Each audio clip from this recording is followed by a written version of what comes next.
Oi, gente, bom dia! Estamos aqui para mais uma aula de matemática, mas antes de darmos início, algumas dicas de estudo. A primeira é que vocês busquem um lugar sossegado e silencioso da casa de vocês, para que vocês possam se concentrar e ter um bom rendimento. E não esqueçam de pegar seus materiais, como caderno, lápis, caneta, e principalmente o seu livro, o seu material didático, para ele servir como base durante nossa aula. Hoje, na nossa aula, eu peguei essa aula para a gente revisar um pouco de função do primeiro grau, apenas o básico, certo? Que é extremamente que vocês saibam, é extremamente importante que vocês saibam, é necessário que vocês saibam as características e os conceitos. Por isso, eu decidi abordá-lo novamente. Inicialmente, vamos falar sobre a estrutura de uma função do primeiro grau. Uma função do primeiro grau é sempre um valor A qualquer, vezes x, que é a nossa incógnita, mais b, um outro valor qualquer. Eu posso ter o b, como eu também não posso ter o b. Pode ser só ax, pode ser apenas função de x igual a x. É uma função do primeiro grau, com ou sem o b. Só não pode deixar de ter o ax. Então, se eu tiver função de x igual a x, é uma função do primeiro grau. Função de x é igual a b, não é uma função do primeiro grau. O b eu posso ou não ter, mas o ax sempre tem que ter, certo?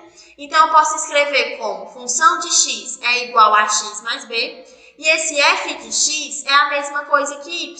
Então, eu também posso escrever a minha função sendo y é igual a x mais b. Aonde esse nosso a, esse nosso coeficiente a gente chama de coeficiente angular. E o b a gente chama de coeficiente linear. Agora vamos falar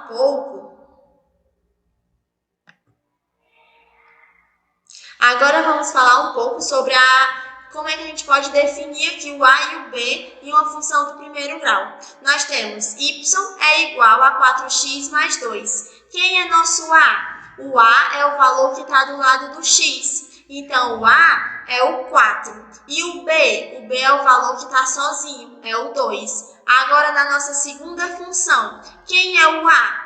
O a é o 5. E quem é o b? O b é 9? Não. O b é menos 9. O sinal é de extrema importância. Agora vamos falar um pouco sobre a raiz ou zero de uma função. Como é que eu descubro a raiz de uma função? O que é a raiz de uma função? A raiz de uma função é o número que eu substituí no lugar do x e a função vai se tornar igual a zero. O y é igual a zero. Então, para me descobrir a raiz de uma função, eu igualo a função a zero, porque o y tem que ser igual a zero. Eu trouxe essas três funções para a gente trabalhar. Y é igual a 4x mais 2, y é igual a menos 2x mais 10 e y é igual a menos 7x mais 7. Vamos lá descobrir a raiz dessas funções. Vamos começar pela nossa primeira função que tem aí, vou chamar de função 1. Na função 1, eu tenho que o y é igual a 4x mais 2. Eu preciso dizer que o y é igual a zero. Então, eu tenho que 4x mais 2 é igual a zero. Preciso deixar o x sozinho. Primeiro eu passo quem está do lado dele. O 2 está somando, então ele vai passar para o outro lado subtraindo. Então, fica que 4x é igual a menos 2. O 4 está multiplicando, passa dividindo. Então, x é menos 2 dividido por 4. Eu posso simplificar? Posso. Vou dividir o numerador por 2 e o denominador por 2. Fica menos 1 meio. Agora, na nossa segunda função.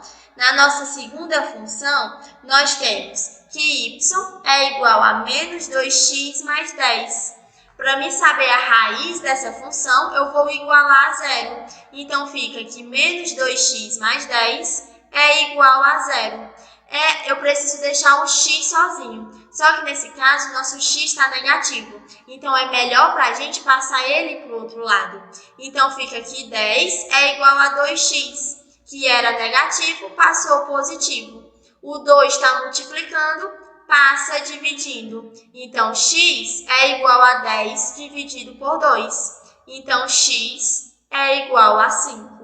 Agora, na nossa terceira função, nós temos que y é igual a menos 7x mais 7. Para me saber a raiz dessa função, eu vou igualar a zero. Então, fica menos 7x mais 7 igual a zero. O nosso x está negativo, então é melhor para a gente passar ele para o outro lado. Então, fica que 7 é igual a 7x, que era negativo e passou positivo. O 7 está multiplicando, passa dividindo. Então, x é 7 dividido por 7. Então, x é igual a 1. Então, sempre que eu quiser saber a raiz de uma função do primeiro grau, basta eu igualar a zero.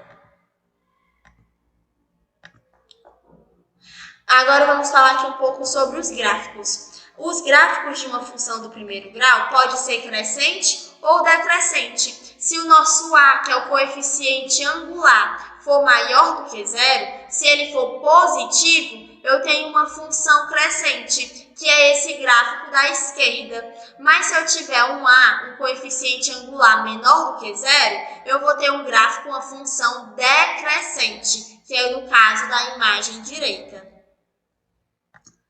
E assim nós concluímos nossa aula de hoje. Ela foi bem básica, só realmente para lembrar os principais conceitos envolvidos nos cálculos de função do primeiro grau. Qualquer dúvida eu estou à disposição. Para rever nossas aulas, basta acessar o site da escola ou o canal da escola no YouTube. E não esqueça de baixar o aplicativo da escola no Play Store para ter acesso às agendas digitais. Espero que tenham gostado da nossa aula de hoje.